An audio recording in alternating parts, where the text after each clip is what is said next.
စာပေချစ်သူပရိသတ်ကြီးများအားလုံးမင်္ဂလာပါရှင်။စာရဖတ် YouTube Channel ကနေပြန်လည်ကြိုဆိုလိုက်ပါတယ်။ကျမဒီနေ့ဖတ်ပြပေးသွားမယ့်စာအုပ်လေးကတော့ဆီယာမခင်ခင်ထူးရေးသားခဲ့တဲ့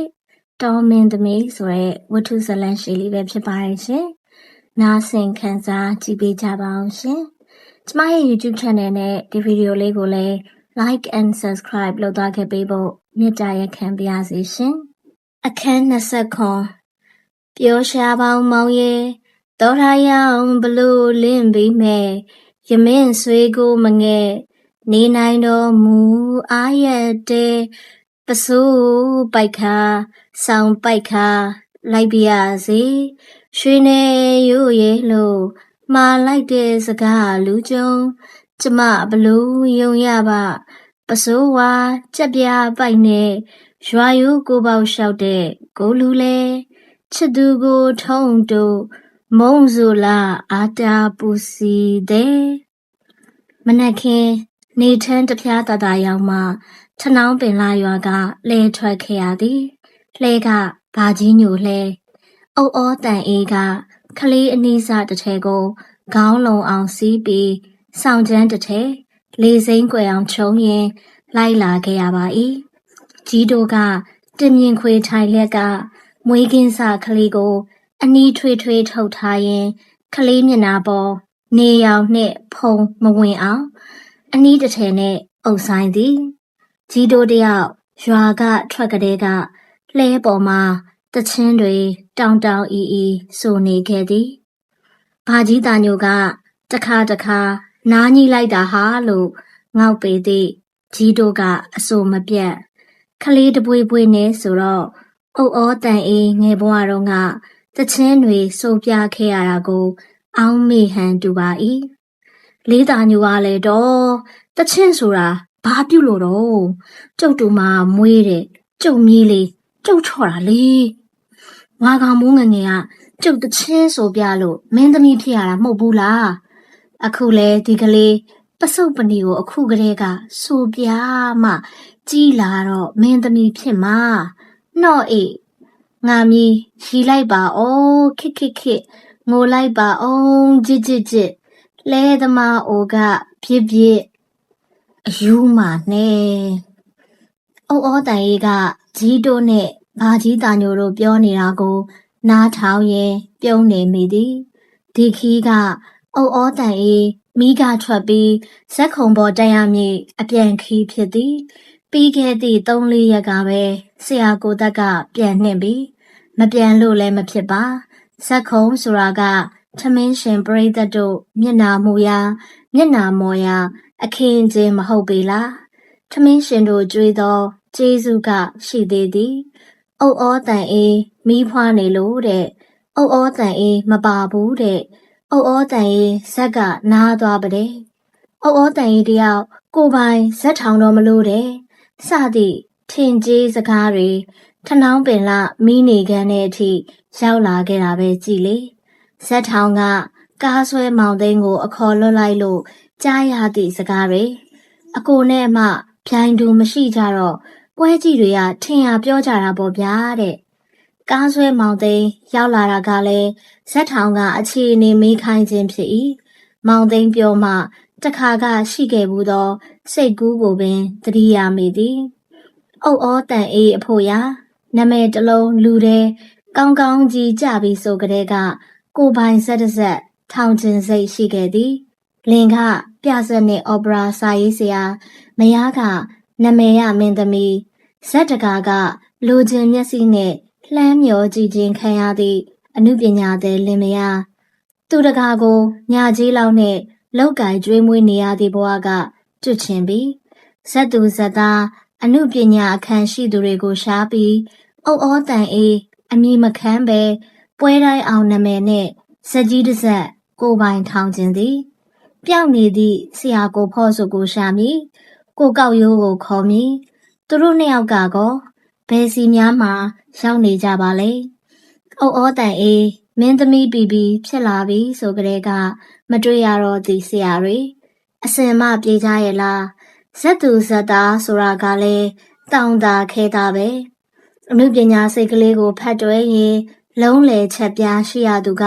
ခက်များများမဟုတ်လားကိုပိုင်ဇက်ထောင်ကျင်တာကလည်းစိတ်ကူးတာဖြစ်၍ရုပ်လုံးမပေါ်နိုင်သည်ဇက်တစ်ဇက်ပြည့်ပြည့်စုံစုံရှိဖို့ဆိုတာငွေရင်းကြီးကြီးရှိမှဆိုတာကိုလည်းသိပါ၏တခါမှာတော့ငွေကြေးချမ်းသာသူဦးချမ်းသာဆိုသူရောက်လာခဲ့ဘူးသည်ဆရာကိုတက်ကနဲ့တွေ့ပြီးဇက်တစ်ဇက်ထောင်ပေးခြင်းကြောင်းပြောဖို့သည်နှစ်ဖက်အသေးစိတ်ပြောဆိုတိုင်ပင်ကြဖို့မြို့ကသူ့လိပ်စာကိုပေးခဲ့သည်ဆရာကိုတက်ကကတော့လက်ခံစကားပြောခဲ့ပေသည့်စိတ်ပါပုံမရှိဦးချမ်းသာအကြောင်းများတော့ကျုပ်ကသိတယ်သူကလူတွေကိုစက်ရုပ်လိုခိုင်းစားကျင်တာပဲရှိတာအမှုပညာတွေဘာတွေနားလည်တာမဟုတ်ဘူးဇက်ကြီးတစ်ဆက်စာလူရောအပြင်စင်ရောစိုင်းစုံပါသူထောင်ပေးမယ်ဝင်သမျှငွေတယောက်တစ်ဝက်ယူကြတာပေါ့တဲ့တဘောကသူကအရင်ဆိုင်ကျုပ်တို့ကအမှုပညာနဲ့လှုပ်အားဆိုင်ဇက်သူဇက်သားညကြီးတွေနဲ့အထွေထွေကုန်ကြသမျှကျုပ်တို့ဝေစုတွေကပဲတဝက်ပေးရမတဲ့ကျုပ်ကစကားလာအောင်ပြောပြီးဖြတ်လိုက်တယ်လူကအလုတ်တောင်မလုတ်ကြရသေးဘူးအပေါ်စည်းဆန်တာကိုကျုပ်ကမကြိုက်တာဆရာကိုတက်ကပြောတာကြားရတာတော့မခံချင်စရာသူကငွေတစ်ခါစိုက်ထားပြီးတစ်သက်လုံးဝင်သမျှဝင်ငွေတဝက်ယူမည်အုတ်ဩတန်ရီတို့ကကုန်ကြသမျှခံပြီးမှဝေစုကြံနာစားဒါဖြင့်ဘလို့မှအဆင်မပြေဒါလဲအုတ်ဩတန်အေးမသိအုတ်ဩတန်အေးဇက်ထောင်ကျင်တာကရွှေလက်ကောက်တစ်ထောင်လောက်ဝဲဘရက်ကြီးလဲမှာဆွဲပြီးလူတကာပေါ်စီးပိုးကျင်လို့မဟုတ်တပင်သေးဘဝကိုကြကုတ်ကြခဲရယူခဲ့ကြသူတိုင်းဖို့ရကိုညာကြီးကလေးနဲ့ကိုစိတ်ချမ်းသာလက်ချမ်းသာရှိစေချင်တာပဲရှိသည်အခုတော့ဇက်ထောင်နာထားလို့သမီးကလေးတယောက်ရခဲ့ပြီအရွယ်ကငယ်ကြသေးတော့နောက်ထပ်လဲသားသမီးပွားစီးနိုင်လာနိုင်သေးသည်အမေမပိုင်းတောင်းကတော့သမီးကမိကလေးမွေးပါပြီဆိုကြတဲ့ကဝမ်းသာရှာသည်တို့ပေသည့်ကလေးပုလူကွဲကိုအမေနဲ့ထားခဲ့ဖို့ဆိုတာဘလို့မှမဖြစ်နိုင်လေတော့ရက်သားကလေးရသည်နဲ့ကလေးပါရင်ထွက်ခဲ့ရသည်အမေက1268ဖွားဆိုတော့အသက်လဲ60ကျော်လို့80နာကတ်နေပါပြီညီတို့ကတော့အမေဖို့ရအရွယ်ဟာလဲရှိသေးတာကိုတိုးစိန်ဟာလဲအာကိုရပါတိုးစိန်ကျေးဇူးတွေသမီးမှာများပါတယ်အေးသူပဲဒီလွာနဲ့နိုးထွက်တဲ့သားတယ်မအေးရီစီပြေးရတာချော့ရတာမြူရတာနဲ့ညီအနွန်တာများတော့တော်တော်ခံခဲ့ရှာတယ်အခုလဲငါသမီးသဘောတစ်ခုပါအေးထားခဲ့မယ်ဆိုလဲဖြစ်ပါရဲ့ခေါ်ချင်တပဆိုတော့လဲတိုးစိန်ကိုခေါ်သွားပေါ့အမေကဖြစ်ပါတယ်အမေတို့ရွာကကြီးပူတူတောင်မွေးတစ်ချောင်းနဲ့အိမ်တကာရှေ့သွားပြီးစုတောင်းတာနဲ့ထမင်းစားရသေးတာပဲအမေရဲ့ကြီးပူတူလိုတောင်မွေးတစ်ချောင်းနဲ့အိမ်တကာအဝရက်ပြီးထမင်းတစ်လုံးဟင်းတစ်လုံးမတောင်းရပါဘူးတော့ကျုပ်ကအမေကိုပြစ်မထားပါဘူးလင်းကကြည်ပြူပါမလားရဲ့လို့လဲမတွေးပါနဲ့ဆရာကလည်းအမေကိုရိုးသေးရှာပါတယ်ခလေးကတော့ကျုပ်ပဲခေါ်သွားခြင်းနဲ့ခလေးကိုညနေခင်းဆိုင်းစော်တဲ့အတန်နဲ့ကြီးစေခြင်းနဲ့ကြီးတိုးကိုတော့တနစ်တန်သည်အဖော်ဖက်ရဲ့လို့ခေါ်သွားခြင်းနဲ့အမေအတိုက်ထဲကငှက်တွေပြန်ကြပြီဆိုတော့နောက်ဆုံးငှက်မကြီးပဲကြံတော့တာမျိုးဖြစ်ရတာကိုပဲပူတာပါအမေရဲ့မပူပါနဲ့အေးတကယ်တော့ညီလဲအမေအဖို့ရတော့ဧည့်သည်တိုးစိန်လေဘာထူးမှာတော့အမေအဖို့ရတော့ဧည့်သည်ပါဘဝကအကြောင်းရှိခဲ့ကြလို့တားမိတူကြီးတွေလိုနေခဲ့ရတာမဟုတ်လားအမေကံကောင်းပါတယ်အေးညီတို့နှစ်ယောက်စလုံးပါပဲသွေးမပါသားမဆက်အမေကိုစောင့်ရှောက်ကြတာကပဲအမေကုသိုလ်လို့အောင်းမိပါတယ်အမေဘဝ66ခန်းမရှိရလို့ကျေးဇူးများလဲကြီးပါရဲ့တပတ်ခါမနဲ့ရက်ကောင်းတယ်ပြန်ကြတိုးစိန်ညီလည်းသိမ့်စရာရှိတာယူချီသိမ့်ကြီးငါထမိန်တွေကလက်လောကလေးတွေ3-4တဲ့ထဲ့သွားသစိမ်းတွေကြားမှာကဆုတ်ကညစ်မနေနဲ့ကြားလားစကားတွေရွာမှာပြောတယ်လို့မပြောနဲ့ကြက်တီမရှိတဲ့စကားမင်္ဂလာမရှိတဲ့စကားမပြောနဲ့ကြီးတိုးကတော့ အုတ်အောတန်အေးနဲ့တူဇက်ထဲလိုက်ရမှာကိုပျော်သလိုအကြီးပိုင်းတောက်ကိုထားခဲ့ရမှာကိုလည်းဝမ်းနဲ့ရှာသည်အကြီးပိုင်းတောက်ပြောတာဟုတ်ပေသားပဲတွက်ကြည့်တော့ဒီအိမ်မှာဝါကောင်မိုးကလည်းသစိမ်းသူကလည်းသစိမ်းဆွေမနီးမျိုးမနီးမိန်းမသား၃ယောက်ဒီအိမ်ထဲမှာနေခဲ့ကြတာကြာပဲကြာလာပေါ့အခုတော့တသက်လုံးအကြီးပိုင်းတောက်နဲ့ရွာမှာပဲလှေအိုကြောက်ချနေရမယ်တွက်ထားရာကစိတ်ပင်မကူးခဲမိတော့မြို့ကဇက်ကိုလိုက်ရဖို့ဖြစ်လာပြီအဝတ်စားတွေမယူပါဘူးမေရဲ့ကြီးတို့ကိုကျုပ်ဆင်ပါမယ်ကျုပ်မှာအဝတ်စားကောင်းတွေစစ်တာနဲ့တစ်လုံးလောက်ရှိပါတယ်ယူဝတ်ပါလိမ့်အမေမြေကလေးအခါလေသမီးလောက်ရှင်ကြီးတို့နဲ့တူရွာပြန်ပို့မှာပါတနစ်တဝါဆိုတာခဏလေးပါမေသမီးကလေးမွေးရမတိုင်ခင်ညကအုတ်အောတန်အေးဝမ်းနာသလိုလိုရှိရာကမိကနေအိပ်ပျော်သွားခဲ့သည်တိတ်ကြကြတော့မဟုတ်ထိုခဏမှာပင်အိမ်မက်မက်ခဲ့သည်အိမ်မက်ထဲမှာတဲချောင်းကြီးတစ်ချောင်းကိုဇက်ကားကြီးတကားအင်းထိုးကကူးဖြတ်မောင်းနေသည်ကားကြီးကဟောင်းမြင့်သလောက်အငွေ့တွေတထောင်းထောင်းထွက်နေသည်တဲပြင်ထဲကတဲမာလမ်းပေါ်မှာတအိအိရုံးကန်နေရသဖြင့်ငယ်တန်းတွေပါသလိုအတန်ကြီးနဲ့တရွေ့ရွေ့တိုးနေခြင်းဖြစ်၏ကားပေါ်မှာဇက်တစ်တာကြီးတွေဆင့်ထားတာကလည်းမနိုင်ရင်ကန်ရှိလာပါ၏ကန်းနဖူးကိုတက်ကာနီးတော့အထက်စီကချောင်းရည်တွေထိုးကျလာခဲ့သည်ရေတွေလှိမ့်ဆင်းလာတာမြင်ရတော့ကားပေါ်ကဇက်တစ်တာတွေပေါ်မှာထိုင်လိုက်လာကြသည့်ဇက်သူဇက်သားတွေကကမ်းပါပေါ်မြ мян တက်ဖို့အော်လိုက်ကြတာကဘာပြက်နေသလားထင်မှတ်ရပါ၏ကားဆရာကလည်းခရီးကြမ်းကြမ်းကိုမောင်းနှင်လာရသလိုအင်မတန်ပင်ပန်းနွမ်းနယ်နေသလောက်အငွေ့တွေတပွက်ပွက်ဆူနေသောစုတ်ချလာသောသူကားကြီးကိုကျလာသည့်ချောင်းရည်ထူးနှင့်လွတ်အောင်ရုံးတက်နေရရှာသည်လှိမ့်ဆင်းလာသောရေတွေကဝလုံးတိုးလှိမ့်ဆင်းလာခဲ့လေပြီ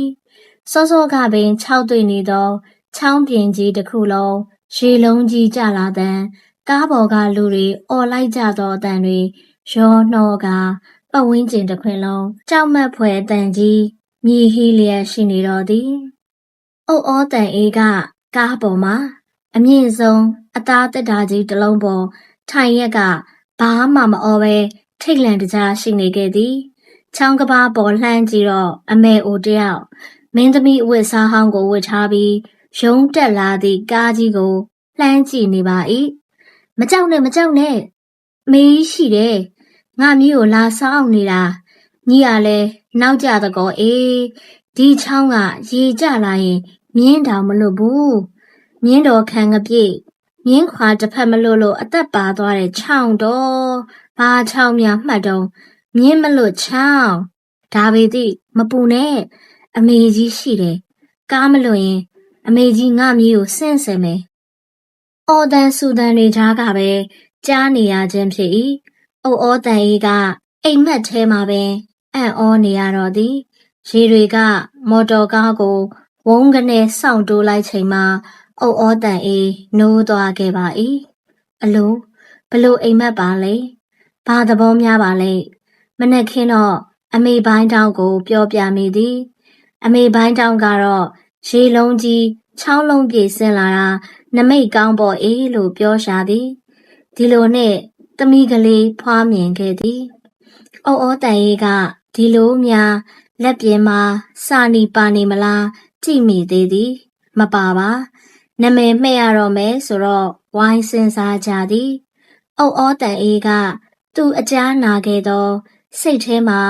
မှတ်မှတ်ချင်းချင်းဆွဲလန်းခဲ့သောမင်းသမီးကြီးတွေရဲ့နာမည်ကိုပေးခြင်းသည်တော်ရာတင်တရဖီညော့တောသူမမခင်မူတောက်ကြမနက်မွေးတာဆိုတော့တော်ရာတင်နဲ့တရဖီညော့ဆိုသည့်နာမည်တွေနဲ့လည်းနေနံကြိုက်သည်အမေပိုင်းတောင်းကတမျိုးစဉ်းစားပါ၏အမေကတော့ညီးဖွားရဲ့နာမည်ပေးခြင်းနဲ့အမေနာမည်ကမအေးပုံတဲ့အင်မတန်အေးချမ်းတဲ့နာမည်ပါအေးမှဲ့ပါတောက်ကြသမီးဖြစ်လို့တောက်ကြနန်းရှေ့တလုံးထဲ့ခြင်းထဲ့ပေါ့အမေသဘောပြောတာပါအမေစကားလည်းမပယ်ခြင်းတော့အုတ်အောတန်ကြီးရောကိုတက်ကပါ သဘောတူခဲ့ကြသည်တောက်ကြလန်တလုံးတိုးပြီးတက်အေးပုံလို့မှဲ့ဖြစ်ကြသည်ကြီးတို့ကတော့နာမည်ရိုးသည်ဆို၏အုတ်ဩတန်၏ထက်ဆရာကိုတက်ကဒီနာမည်ကိုပိုသဘောကျနေသည်ဆိုတော့အုတ်ဩတန်၏လည်းမပယ်ရှားတာတက်အေးပုံနဲ့ချစ်စရာတစ်မျိုးကောင်းသည့်နာမည်ရွာမှာပဲသမီးကလေးကိုအမည်ကင်ပွန်းတက်ခဲ့ပါ၏ဆရာတော်ကျောင်းကိုစွန့်တကြိုင်ပို့ကဆရာတော်ကိုရက်ချုပ်ကလေးလုပ်ပေးဖို့လျှောက်ထားခဲ့သည်ရက်ရွာကတော့ရွာထုံးစံရက်ထုံးစံအတိုင်းကောင်းချင်းပေါင်းနဲ့အကျော်ကြေးမွေးခဲ့သည်သမီးကလေးမိထွက်လို့တလနဲ့3ရက်အရမှာပဲကလေးကိုပွေးပြီးဇက်ခုံကိုပြန်ဖြစ်ခဲ့သည်လှဲပေါ်မှာကြီးတို့ကတချင်းတအေးအေးမင်းသမီးကလေးတအေးပုံနဲ့ကျမနမည်အစိုးကလိုသမျှငကိုကလာပါသည်ရေစကြိုပခန်းနဲကမေးပြိုလှမ်းမဲပါစခန်းမဝေးမန္တလေးမြို့နေပြီးကိုကာလာသားများမဟာတရားအားပေးကြသည်မင်းသမီးကလေးချမောင်ရွက်စာနီကြီးတို့ကသူ့ဘာသာ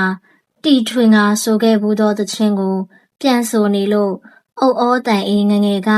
ကြီးတို့ဆိုပြသည့်သချင်းနဲ့ကြီးခဲ့ရတာကိုတတိယသည်အချိန်တွေလည်းအကုန်မြန်လိုက်တာမနေ့တနေ့ကလိုပါပဲလားအခုများသူကိုယ်တိုင်တောင်ခလေးမေဖြစ်ပါပကောသူငငယ်က6တီး6ချက်ကောင်းနေရှိသလိုဆိုပြခဲ့သည့်သချင်းကသမီးကလေးအထိပင်ပါလာပါပကောဘာကြီးတာညိုကကြီးတိုးဆိုနေသည့်သချင်းကြတော့လှဲ့မေးသည်ဘာတော့ဟာချမောင်ရက်စာနေဆိုတာလေးတာညိုကလည်းဘာရမှာတော့ဟောဒီကြီးတိုးစကားဖွာတော့မှသေးလို့ဘာကြီးတာညိုမမြင်အောင်ဒူးကောင်းကိုကုတ်လိုက်ရသည်ကြီးတိုးခမစကားတန်လက်နဲ့ရက်သွားခဲ့ရပါ၏အလကားပါဘာကြီးကပါဇက်သေးရှိတာစိုးနေတာပါသူ့လောက်တာနဲ့အိတ်နေတဲ့ကလေးနိုးတော့မယ်စကားကပြတ်မသွားခဲ့ဘာကြီးတာညိုကမထင်မှတ်သောစကားကိုဆိုလေ၏ဒီလိုဟာတရက်ကညောင်ခါရွာရောက်သွားတော့မိန်းမတယောက်ကလွန်ခဲ့တဲ့အနှစ်20ရာဒီရွာဘက်မှာပွဲကြည့်ရင်ခလေးပြောက်ဖိုးတာကိုလာရှာရင်ညောင်ခါဖះလူကြီးကိုပြောတဲ့ခလေးကအခါလဲလောက်ပြောတာပဲမိန်းကလေးတဲ့အဲ့ဒီကလေးကြောမှာဆိုးလားဘာကြီးတာညိုလှဲခဏတောက်လိုက်စမ်းပါရေတပေါက်တောက်ချင်လို့ကြီးတို့ရဲ့မယုံမသိရေတမုတ်လောက်ဆင်းခတ်စမ်းပါပေးကလေးကျုပ်ကိုပေးခဲ့အေးဟုတ်ပါတော့ရေဦးစင်ကအိုးသစ်တင်ထားတာများတောက်ချင်စရာဘာကြီးတာညိုကလှဲကိုကျွတ်ထိုးကတောင်းပြီးတော့ကြီးတို့ကရေအိုးစီစင်ကရေတမုတ်ခတ်တော့သည်အုတ်ဩတန်အေးဖို့ရာတမုတ်ပြည့်ခတ်လာကတိုက်သည်တကယ်တော့အုတ်ဩတန်အေးရေတောက်ချင်တာမဟုတ်ဘာကြီးတာညိုပြောလက်စစကားကိုဖြတ်ချင်လို့သာဖြစ်ပါ၏ခလေးပြောက်ရှာသည့်မိန်းမကကြောမဆိုကလေးကချမောင်ရွက်လိုလက်ငါးခွစာနီပါတာပြောတော့မှကိုတိလိုက်လို့ဖြစ်သည်ဒီစကားကြားရင်ကြီးတို့ကစကားတွေတွန်ချတော့မည်ဝါကောင်မိုးမာတော့ချမောင်စာနီပါသည်ဆိုတာတွေလာတော့မှမဟုတ်လားလွန်ခဲ့တဲ့အနှစ်20ကဆိုသည့်စကားခလေးပြောက်ဆိုသည့်စကားကြောမှာချမောင်ရွက်စာနီအမှတ်ဆိုသည့်စကားညောင်ခါရွာပွဲကင်းမှာဆိုသည့်စကားတွေကိုဆက်လိုက်ရင်ပျောက်သည့်ကလေးကအုတ်ဩတန်အေးဆိုတာမငင်းတာပြီအမေကိုယ်တိုင်လက်ပံပင်ပါပပင်းကြကကလေးကောက်လာခဲ့သည့်မိုးမနက်ခင်းတုန်းကလှဲကလည်းဘာကြီးတာညိုလှဲပဲမဟုတ်လားအုတ်ဩတန်အေးမှာစာနီအမှတ်ပါတာမပါတာဘာကြီးတာညိုသိစရာမရှိအမေမပိုင်းတောင်းနဲ့သူငယ်စဉ်ကနိုးတိုက်ပေးခဲ့ကြသူတချို့ကလွဲလို့သူ့ကြောကစာနီကိုဘသူကမှမှတ်ရပြောနေကြတာမရှိတော့ဒီကိစ္စကသဲပေါ်ကခြေရလို့လွင့်ပါခဲ့ပြီတို့ပေသည်ဒီစာနီအကြောင်းကိုကြီးတို့ကသိသည်သိလို့မှတချင်းကလေးလှုပ်ဆိုနေတတ်သူဖြစ်သည်ချမောင်ရွက်စာနီဆိုသည့်စကားကိုဘာကြီးတာညိုရောကြီးတို့ပါစကားမရောက်အောင်လမ်းဘေးရေအိုးစင်ကရေစင်းခတ်စီခြင်းဖြစ်သည် အိုတန်အေးစိတ်ကူးတဲ့သွားသည်ဆိုရမည်လှဲပြန်ထွက်တော့ဒီစကားစီမရောက်တော့ဒီလိုနဲ့ကားလမ်းချီကိုရောက်ခဲ့ကြပြီဘာကြီးတာညိုကလဲနာရင်နေအောင်မြည်လုံနေသေးသည်ငါဆောင်ပြီးမှပြန်မယ်လေနွားတွေလည်းနားလိုက်စေခြင်းလို့ပြန်มาဘာကြီးရဲ့ကားဘယ်စီနေမှမသိသေးပါဘူးကြီးတို့ဟိုးကစီးပင်ရိပ်သွားထိုင်အောင်ကဲဘာကြီးတာညိုတွားရောနော်အေးတိုးစိန်ပြန်မယ်ဟေ့ဟုတ်ကဲ့ဘာကြီးစာနီဟုတ်ပါလေးတာညိုအကြီးကိုတွားကြည့်ပေးပါဦးတော့ကျုပ်ကလိုက်တာလိုက်ရတာအကြီးကိုမအေးအောင်မိတာရဲ့အေးပါဟာဘာကြီးတာညိုလှဲကွေပြီးမောင်းသွားမှ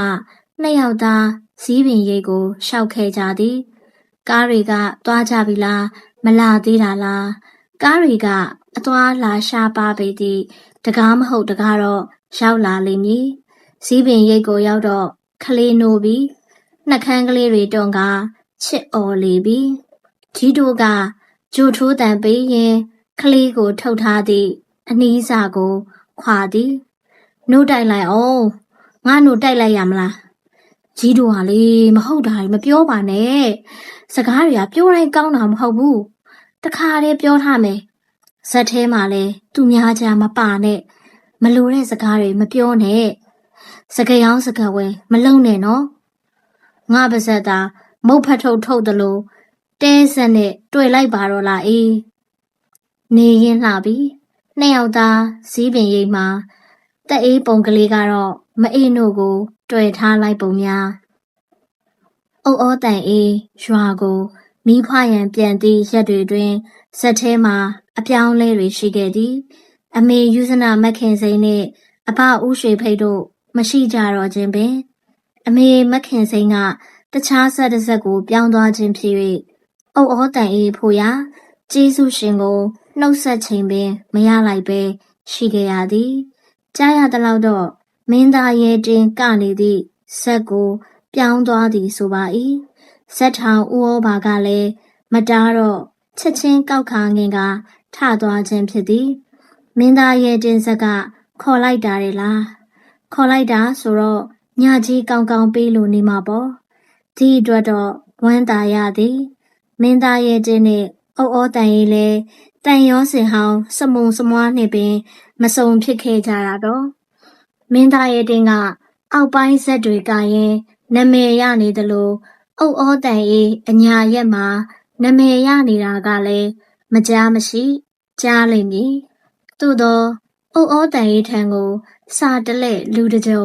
မရှိခဲ့တာကလည်းတန်ရောစင်ကင်းနေတာအတိသားကြီးပင်သူလဲသူ့เจ้าနဲ့သူရှိမှာပေါ့လေမင်းသားရဲတင်နဲ့တမှုတရလိုတန်ရောစင်လိုကျူးကလေးရင့်ငင်မိဘူးပေသည့်ချစ်ကြိုးကတော့မြင်လွန်လာသည်အဘဦးရွှေဖိတ်ကကောစိတ်ဆိုးလို့ပြန်သွားတာလားမဟုတ်ဘူးအမကြာတော့ပြင်းတကွာဆိုပြီးထွက်သွားတာအဘကလူတစ်မျိုးရယ်သူတော့ဦးဩဘာတော်တော်လေးတားပါသေးတယ်အဘကစွတ်ပြန်သွားတာအဘဦးရွှေဖိတ်နဲ့အမေစိမ့်ခင်မရှိတော့စက်ကောင်းကင်နေအောင်မရှိသလိုခံစားရသည်ဇက်အတွက်အရွယ်နဲ့ပညာအရအားထားလောက်သူတွေလျော့ပါသွားတော့အားငယ်တယ်လို့ဖြစ်ခဲ့ရသည်ဒီတော့မှတပင်ပညာဤတန်မိုးကိုဩတန်အေးနားလေသဘောပေါက်ရတော့၏ဩတန်အေးဖို့ရတော့ပြဆက်ရောနောက်ပိုင်းဇက်ကြီးမှာပါနေရရလာလေတော့ပညာကုံထုတ်ခွင့်ရခဲ့သည်နမည်ရှိန်ကြီးလာခဲ့သည်ဦးဩဘာကလည်းဇက်နမဲကြီးလာတာနဲ့မျှနေရပေးလာသည်ညကြီးကောင်းကောင်းပေးလာသည်နောက်ထပ်အရန်ပြဆက်မင်းသမီးတစ်လက်မင်းသမီးကြီးတစ်လက်ထပ်ဖြည့်သည်မင်းသားလက်တစ်လက်ထပ်ဖြည့်သည်ဘာပဲဖြစ်ဖြစ်ဇက်ဖွဲ့အတွက်အုံတောင့်သွားခဲ့တာတော့အမှန်ပင်အထူးသဖြင့်အရန်ပြဆက်မင်းသမီးရောက်လာခြင်းကိုဩတန်အေးဝမ်းသာသည်လူဆိုတာသွေးနဲ့ကိုသားနဲ့ကိုဆိုတော့စိတ်ပန်းကိုပန်းရှိသည့်အခါနားကျင်လို့မှမနာရတာတွေရှိတိုင်းဒီလိုဖြစ်ခက်ချေရဲ့အောင်းမေမိတာအခါမဟုတ်လားဇမင်းသမီးဆိုတာကစောင်းတွင်းခါလေတဟူးဟူးတိုက်နေသည့်အေးဓာတ်တွေကြားမှာပဲည နှစ်ဖူးကချွေခြေမပေါ်ပေါက်ခနဲကြရသူတွေအလုတ်ပေါ်မှာလေးစားလင်လေးစားသလောက်မခိုလင်းမခိုသလောက်ပင်ပန်းသည့်အလုတ်ဖြစ်သည်သူ့ခွင်နဲ့သူ့စာသူ့မူရာနဲ့သူ့အလှရှာသူ့လေနဲ့သူ့မျက်နှာခံဟန်ကြအောင်စရွေးစွန့်နိုင်မှဆိုတော့တစ်ချိန်လုံးစိတ်ကလေးလှုပ်နေရသည်လူကလည်းလှုပ်နေရသည်ထူးဆန်းတာကအရန်ပြဆက်မင်းသမီးတစ်လက်ခေါ်ထားသည်ဆိုပေသည့်တညသားမှစင်ပေါ်တင်တာမရှိခြင်းပင်မင်းသမီးနာမည်ကခင်ပိုပိုတဲ့ရုပ်ကကြည်ပြောရှုပြောယုံတောသူညိုညိုကလေးဖြစ်သည်မျက်ခုံးတွေကကုတ်ကွေးကွေးနှကန်းလေးကကြက်သူရွေးလိုဆိုတူတူဇက်ထောင်ဦးဩဘာကတော့ပြောသားမဲဩဒီကောင်မလေးကအစိမ့်ကလေးရဲ့ညီနေထိုင်မကောင်းလို့ရွာပြန်ခြင်းလို့ဆိုတာမျိုးရှိလာရင်အစားဝင်ရအောင်လို့ခေါ်လိုက်တာအတွေ့အကြုံတော့နည်းသေးတယ်ဒီလိုပဲတင်ရမှာပဲမောင်တက်ကကိုလည်းအပ်ထားတယ်ဇက်စရာဘယ်ကခေါ်လာတာတော့ကြည့်ရတာလေစိမ့်မျက်နှာစိမ့်မပြောက်ချင်ဘူးအရင်ကဘယ်ဆက်မှာကခဲ့တာတော့အတန်ကလည်းမပြည့်ဘူးငါတငယ်ချင်းဇက်ထောင်တယောက်စီကခေါ်လာတာပါတကောင်တိုးရရပါဟာအဲ့ဒီဇက်ထောင်နဲ့ကဘာလို့ထင်ပါရဲ့ဇက်ထောင်မယားကမောင်းချမဲလုံနေလို့ခေါ်ထားရတာညာကြီးကြေးတွေကမဟုတ်ပါဘူးမင်းသမီးတဲ့ခင်ပိုပိုနဲ့ပတ်သက်လို့ကြားရသည့်စကားဖြစ်သည်ခင်ပိုပိုကဥဩဘာကိုကြောက်ပုံတော်ရသည်ညဘက်အော်ပရာပြဆက်ကပြီဆိုရင်ဇီးတုပ်တထုံးနဲ့ပုံနှကွယ်ကြားမှာထိုင်ကြည့်တာကလွဲလို့တင်တာယူတာမေးတာမြန်းတာဆိုတာငိုတာဘာတစ်ခုမှမရှိနေကင်းဘက်အားလို့သမီးတပွေပွေရှိရသည့်အချိန်မှာပင်ပညာယူခြင်းသကောရဲ့လို့အုတ်ဩတန်အေးအပါရောင်လို့မှမသိတာကလည်းဘာသဘောများပါလဲခင်ပိုပိုကဂျီးတို့ကိုတော့ခင်ရှာသည်ဂျီးတို့ကလည်းဇက်ထဲမှာလူအားဆိုတော့နှစ်ယောက်သားပေါင်းမိကြခြင်းဖြစ်၏အိတ်တော့လဲဂျီးတို့နဲ့ရှင်လေးရဲ့အိတ်သည်စားတော့လဲဂျီးတို့ဖို့ရာထမင်းယူပေးသည်နောက်ဖေးသွားကြတော့လဲအတူတူတခါတလေသမီးတက်အေးပုံကိုကိုထိန်နေတတ်သည်အုတ်ဩတန်အေးကတခါတော့မေးကြည့်သည်ခင်ပိုပိုညီဘာနဲ့သမီးလဲဆိုတော့အင်္ဂါသမီးတဲ့ဒီဇက်ထဲမှာစနေသားသမီးဆိုရင်လက်မခံသလိုတနင်္ဂနွေသားသမီးဆိုမှဥဩဘာခေါ်ချင်တာကလည်းဇက်မူလိုဖြစ်နေပြီဥဩဘာဤအစွဲလဲဖြစ်သည်ခင်ပိုပိုကဥဩဘာကိုဇက်စရာလိုပဲခေါ်လေးရှိသည်တခါ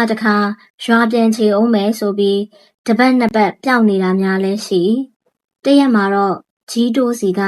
မထင်မှတ်သောစကားကိုကြားရသည်ကြားကစားတော့ကတော့မဟုတ်တာပြောရပါမလားလို့အုတ်ဩတန်အေးကငေါက်တော့ညီးကိုယ်တိုင်သာမေးတော့အေးတဲ့မေးလဲမေးဖြစ်ခဲ့ပါ၏ကျုပ်ကအညာတော်နယ်ကပါနမယ်ရင်းကမတ်ညူအေးတဲ့ကျုပ်ကိုရုပ်ကလေးကြီးပြီးသူတို့ရဲ့ဒုတ်သဘောနဲ့ရိုက်ချင်လို့ခေါ်လိုက်တာလေကျုပ်ကဝါသနာပါသာရှိတာပါဘာမှကောင်းကောင်းမတက်ဘူးရဲ့ကျုပ်ကဇက်စရာနှစ်အိမ်ကူးခဲ့တယ်တအိမ်ကချက်မောင်ရွက်အကြီးကျဲနဲ့ငပိတောင်တအိမ်ကပဲဟင်းချိုကျဲနဲ့တန်ပြာချင်းတခြားလုံးစားခဲ့ရတယ်ပညာရဲ့လို့တင်တော့လေရုံးရင်ဆန်ခတ်ပါမရဲ့ရွာတွေကငှားရင်ဇွတ်ထဲလို့လိုက်သွားရတယ်ကျုပ်တယောက်တည်းမဟုတ်ဘူးကျုပ်လိုပဲတောကရောက်လာတဲ့ပညာသင်3ယောက်ကျုပ်ကတတ်သလောက်ဆိုတတ်သလောက်နဲ့ရှေ့ကရင်ချောက်ရတာပေါ့လေကြံတဲ့2ယောက်ကနည်းနည်းပါးပါးကတတ်ကြတယ်ရုပ်တော့မရှိကြဘူးကျုပ်တို့အမှန်တိုင်းပြောရရင်ရွာတွေကတနာလို့ခွင့်လို့ကြပါတယ်တခါတလေညီးကတာလောက်တော့ဗျိုင်းလန့်ပြန်လာတော့ညီးထက်သာကောင်းသေးတယ်လို့ပြောကြတယ်ပြောလေဟုတ်လဲဟုတ်နေတာကိုဒီကြားတဲ့ကကျုပ်တို့ပွဲချီရလို့သွားရပြီဆိုရင်ပျော်တယ်ရွာကောင်းကောင်းကျွေးတာကိုအပြန်လဲဟင်းကောင်းကောင်းတွေချက်ပြီးကျုပ်တို့ချိုင်းတွေထဲထည့်ပေးတတ်တာအဲ့ဒါကိုမြို့ပြန်ရောက်ရင်ဇက်ထောင်မိသားစုကနှွေးစားကြတယ်ကျုပ်တို့ကပဲဟင်းရည်ကျဲပဲ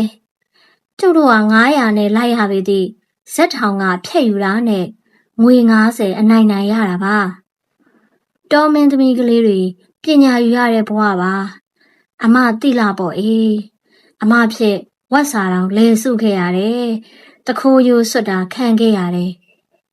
ကျုပ်တို့ဝက်စားချုပ်ပေးပြန်တော့ကျုပ်တို့ကြိုက်တာမဝက်ရပါဘူးအမရဲ့ဇက်ထောင်ကသူတို့သမီးတွေဝစ်ပြီးသားဇွတ်ယူခိုင်းလို့ယူရတာဆိုတော့အယောင်လည်းမရှိအချိုးလည်းမကြပေါ့သူတို့က900နဲ့ဝယ်ထားပြီးထောင်းထအောင်ဝတ်ထားပြီးသားကို400နဲ့ဈေးဖြတ်ပေးတာအဲ့ဒီ400ကဆက်လို့ပဲမကြေနိုင်တော့ဘူးဖက်နဲ့လဲဒီလိုပဲသူ့သမီးတွေအကြစင်တော့သာဇက်ထောင်တိုင်းတော့မဟုတ်ဘူးထင်ပါရဲ့အမရဲ့ကျုံနဲ့တွေ့တဲ့2ယောက်ကတော့အတူတူပါပဲကျုပ်တို့ကတခြားမင်းသမီးကလေးတွေလိုကြော်ညာစာရွက်ရိုက်ပေးပါဆိုတော့နင်တို့ကဘာကောင်မတွေမို့တော့တဲ့မပြောရင်ရွာပြန်ပေါ့အေးထမင်းတလုံးတော့စားရကြီးပါညီတို့စာချုပ်ချုပ်ထားလို့လားစာချုပ်မရှိပါဘူးနှက်ကွန်းစင်မှာနှက်ပန်းထိုးပြီး3နှစ်အလုပ်လုပ်ပါမယ်လို့ပါဇက်ကတိပေးခဲ့ရတာသူတို့ကကြော့ပွဲရွက်လာပြီးသူတို့ဆိုခိုင်းတာကိုလိုက်ဆိုရတာမပြောဝင်မအောင်မရဲ့ပြေးလဲမပြေးဝင်ပါဘူးကျုပ်ကိုနှက်ကင်ပါပေါ့အိုအေးထားပါတော့ဦးရောပါနဲ့ဘလို့တွေ့ကြတာတော့အရင်ဇက်ထောင်ကဝယ်လိုက်တာနဲ့တူပါတယ်အရင်ဆရာကနင်းလိုက်သွားတော့တဲ့ကျုပ်ကိုဇက်ထဲရမင်းတနင်းကိုနေသမီးလို့ပြောတဲ့ကျုပ်ကိုညာကြီးတက်ပေးထားမှာတဲ့ဒါကြောင့်ကျုပ်ကဖို့လဲစိတ်မရှိဘူးခုံဖို့လဲစိတ်မရှိဘူးအမကတဲ့ပြဆက်ပြီးအိတ်ဒါပဲညတခါတလေပျောက်သွားတာဘဲသွားတာတော့ဇက်ဆရာခေါ်ရလိုက်ရတာပေါ့အိုအေးဒီသတင်းကိုကြားတော့အုတ်ဩတန်အေးအံ့ဩရသည်ရင်ထုမနာဖြစ်ရသည်စိတ်မကောင်းဖြစ်ရသည်ဒေါသငွေ့ငွေ့ထွက်ချင်သည်ရှေ့ကဒီလိုကိစ္စတွေအကြားရှိခဲ့ဘူးသည်ဆိုပေသည်ဒီလိုပွင့်လင်းလာသည့်ခေတ်တွေထိဒီလိုကိစ္စတွေရှိသေးရောလားလူကိစ္စတွေဆိုတော့လေခေတ်တွေနဲ့ကောဆိုင်ရဲ့လားကာမဂုဏ်ကိစ္စတွေဆိုတာကလည်းအပင်မသေးမချင်းအသီးပြသောတစ်ပင်လိုတုံးစရာမရှိအထူးသဖြင့်ဥဩပါကိုအုတ်ဩတန်ကြီးနားမလည်နိုင်ဇက်ထောင်းပြီးကြီးပွားချမ်းသာလာသူဆိုတော့သူ့အတွက်ငွေသာအဓိကတခြားအရာကိစ္စတွေသူ့ခေါင်းထဲမှာမရှိလို့နားလေခဲ့သည်အသက်အရွယ်ကဖြင့်ကြီးလာပြီးမဆိုသာဇက်နဲ့မကွာအောင်နေသူဖြစ်၍အခန့်အခွဲကောင်းသည်ဘယ်နေရာမှလင်ဟင်းမှုမရှိအောင်မျက်လုံးတောင်းထောက်ကြည့်တတ်သူဖြစ်၍ဇက်သူဇက်သားတွေကကွယ်ရမှာကြီးကန်းလို့တောင်ခေါ်ကြပါ၏အခုတော့ကြီးကန်းဘဝကမြေခွေးတကောင်ဖြစ်နေပါပကောတရက်တော့ကျုပ်ကိုရွာပြန်ကြီးတဲ့နင်းနဲ့တပင်လောက်ကလမိုင်းမစည်းဘူးတဲ့ကျုပ်ကအမှမဟုတ်တာကျုပ်ကပြောလိုက်တယ်ဒီတိုင်းမပြန်ဘူးလို့ဇက်ခုံကိုမီးရှို့ပြီးမှပြန်မယ်လို့ဘုံတွေကိုဖောက်ပြီးမှပြန်မှာလို့တပင်မှာလမိုင်းစည်းရမစည်းတယ်ရဲ့လို့တော့မဟုတ်ပါဘူးအေးကိုယ့်ဘက်ကလည်းစူးစမ်းရတယ်ပညာယူရတယ်သူများစီကပညာများရမယ်ဆိုရင်ထမင်းအိုဂျိုးချစ်တယ်လို့ချစ်ယူရတာအေးအမလည်းနီးလို့တကောင်ထိုးတော်မင်းသမီးဘဝကလာတာပဲဘယ်ပညာမှချိုချိုချောင်ချောင်ရတယ်ဘယ်ရှိပါမလဲစိန်ခဲမြခဲနဲ့တော့ဘသူမှခွေးမထုပါဘူးလမ်းဘေးကကြောက်စရိတ်ခဲနဲ့ထုကြတာပါငါညီမကလည်းစူးစားပေါ်အေးကျုပ်ကကြောက်ခဲတော်မဟုတ်ဘူးအမရဲ့သူဖဲ့တိုင်းပဲ့နေရတဲ့ပဇွန်ကျစ်စာခဲရဲ့ကျုပ်ကိုကျုပ်သိတယ်ဒီထက်တော့နီးထားတောက်စရာမရှိတော့ဘူးကျုပ်ကိုယ်တိုင်ကရွာပြန်ဖို့လုပ်နေတာပါမตาကောင်ကြီးကလာခေါ်လို့ပါလာရတာဒင်းကဇက်ထမင်းဇက်ဟင်းလောက်ကျွေးပြီးကျုပ်ကိုမရလုပ်ခဲ့တာဒင်းတနေ့လမိုင်းမမမရှိဘူး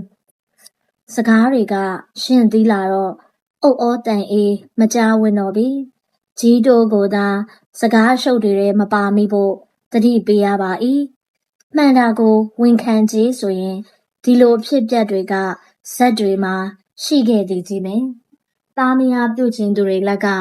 ပညာနဲ့ယုံထွက်ခဲ့ရဘူးသူ့အဖို့ကံတီလို့ဘဝမပြတ်ခဲ့ရတာကိုတွေ့မဟုတ်လားကြားခဲ့ဘူးသည်မြမင်းသမီးတချို့ဤဇလန်းတွေကလည်းရေးရမည်ဆိုရင်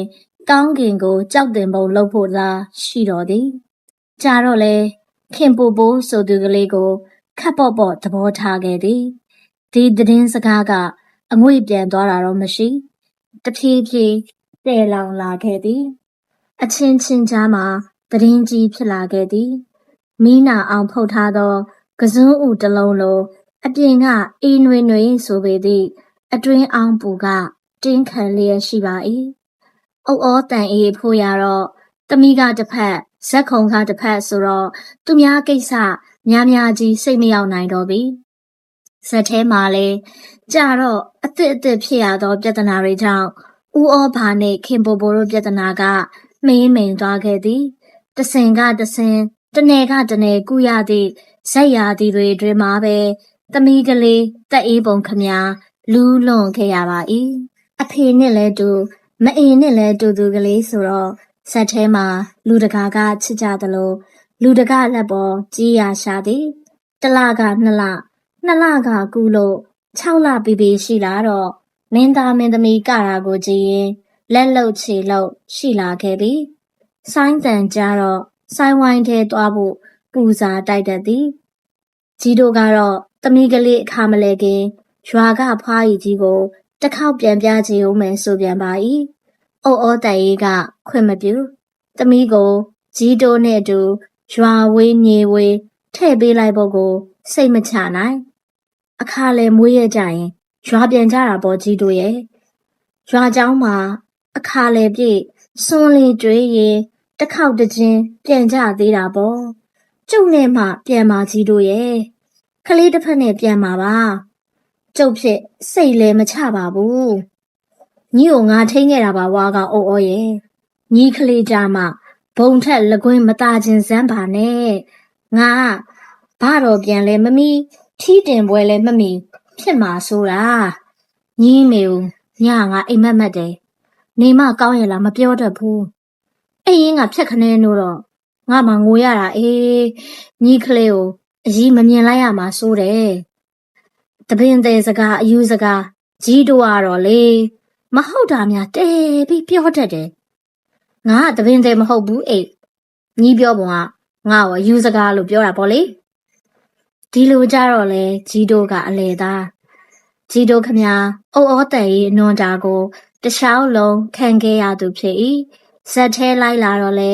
သမီးတက်အေးပုံကိုထိန်ယုံမကဆရာကိုတက်ကထမင်းစားရင်သူကိုယ်တိုင်ပြင်ဆင်ကျွေးမွေးတယ်လို့ဟင်းကိုလည်းအချိန်ရရင်တီးတန့်ချက်ကျွေးတတ်သေးသည်ဇက်ထဲစကားမဖွာနဲ့ဆိုတော့လေအကျင့်ကမပြောက်ပါဇက်ထဲရှိသမျှတချင်းလှုပ်ဆိုတတ်တာကိုလေပိတ်ရပင်ရတာအကျဉ်းချင်းတခါများဇက်ထောင်ဥဩဘာကိုပြဆက်တနေရာကကျင်လို့ပါစမ်းပြရစီလုံနေလို့ကွယ်ရမှာငေါက်ရသေးသည်ဥဩဘာကအုတ်ဩတန်အေးနာမည်ပေါင်းနဲ့ပတ်စံရောက်နေသူဆိုတော့ကြီးတို့ကိုပစားပေးလို့တော်ပါသေးရဲ့တခုတော့ရှိပါ၏ကြီးတို့ကိုလည်းတနင်းကိုနေသမီးလို့ပြောဖို့မှားထားရသည်တခါတော့ကြီးတို့ကိုဥဩဘာကညီစနေသမီးမဟုတ်လားဆိုတော့ဟုတ်ပါရဲ့လို့ဖြေပြီးမှတတိယသွားလို့စနေညတကောင်ကျော်တဲ့မွေးတာပါလို့ဖြေလိုက်မှဥဩဘာဘဝင်ကျသွားသည်တို့တော့ဒီမာရင်ပြီးမသွားပဲကြီးတို့ကအစ်စ်ကလေးထဲလိုက်သည်ဒီတုန်းကလည်းငေါက်ရပါ၏ပြောပုံကထဲ့တူဇက်သေးပဲတော့ဇက်ထောင်စရာနဲ့ဘဲနဲ့လို့တနင်းကနေသားသမီးတွေကြီးစုမိမှာတော့မဟုတ်တာတနင်းကနေသားကြီးစုရအောင်ဖျားထီးတင်တာမှမဟုတ်ပဲဇက်ထောင်စရာကဥဩဘာတနင်းကနေသားဆိုတာနဲ့ကြံတဲ့သူတနင်းကနေတွေဖြစ်ရရောလားဒီလိုဆိုတော့လေဥဩဘာကစိတ်ဆိုးဟန်မရှိပါ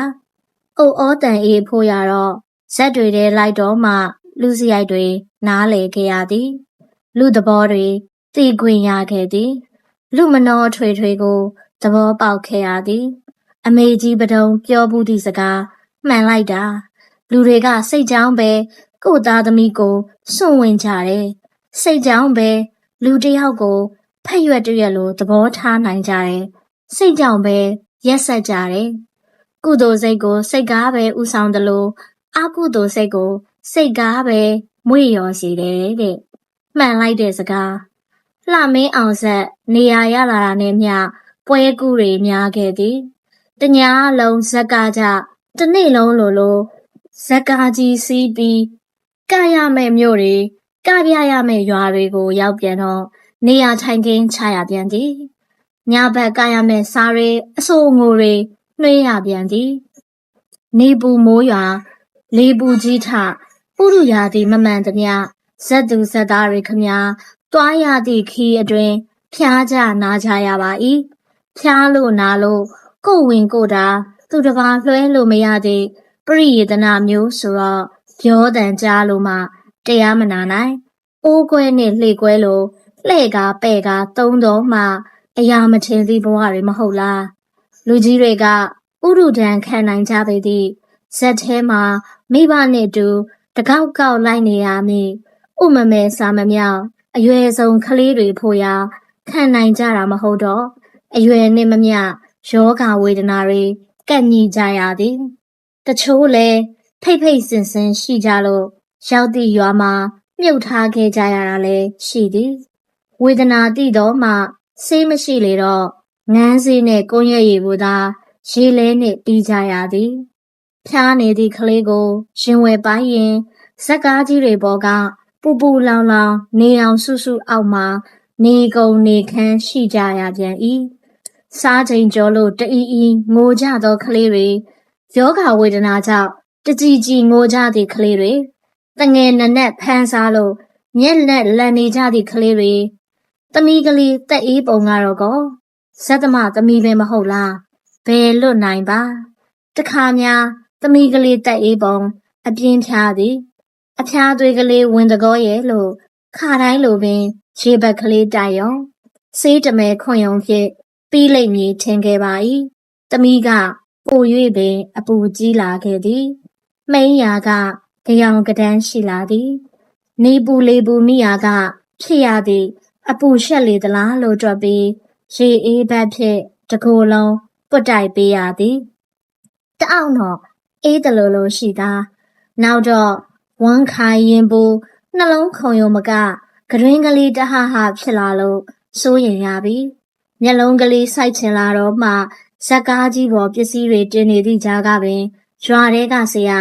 ပြေးပင်ရပါ၏ဆရာကကလေးကိုကြည့်ပြီးတငယ်နာဆို၏ပေးသည့်ဆေးကိုဇီးပြူကြီးပြုတ်ရင်နေတိုက်ပါဆိုလို့ရှာရပြန်သည်ဇီးပြူကြီး6ရလို့တော်ပါသေးရဲ့လက်ထုတ်ကြီးမြင်းခေါက်နှားယောင်စားလော်ကိုတံမယာရီဖြန်းဖြန်းနေတိုက်ခိုင်းသည်ခလေးကအတန်မထွက်ချင်းတအင်းအင်းကြီးပေသည့်တရှဲရှဲအတန်ကလေးသာထွက်နိုင်ရှာသည်သမီးဖြစ်ကိုကြည့်ရင်သားသမီးကိုလူဖြစ်အောင်မွေးချရှာသည့်မိဘကျေးဇူးကိုအောက်မေ့မိသည်မင်းသမီးနဲ့ညီကလေးကအတန်တိန်နဲ့လဲခိုင်းတယ်တောက်မာတယ်အဖျားကြီးရာဖြစ်တဲ့ဝေဒနာဆိုတော့ဂုံးမုတ်တာဆေးရည်စိမ့်နဲ့ငှပြောတော့များလို့တကိုယ်လုံးအေးအောင်လိမ့်ရမယ်ဆရာပေးတဲ့ဆေးလဲ2ရက်တော့ဝင်အောင်တိုက်ပါဗျာ3ရက်မြောက်တော့ပျောက်ကရောပါခတ်တာကထိုနေ့ညနေပိုင်းမှာပဲဇက်ကားကြီးပေါ်ရောက်ကြရခြင်းဖြစ်သည်ကြီးတိုးရောအုတ်ဩတန်အေးပါတညာလုံးလေကွယ်အောင်ကာရင်တလန်းလုံးထွေထွေပိုက်ပိုက်ရှိကြရသည်နောက်ရက်မှာတော့ဝမ်းပြုတ်ပြုတ်သွားရကအပူကလေးငိမ့်စပြုတ်ပြီးမအေးနို့တောင်းပြီး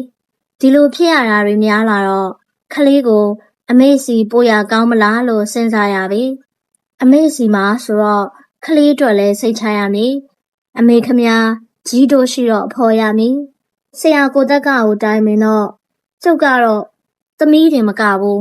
အုတ်ဩကိုပါနားစေချင်တာတဲ့ဘလို့ပြောလိုက်တာပါလဲဒီလိုတော့လည်းမဖြစ်သေးဒီဆက်မှာ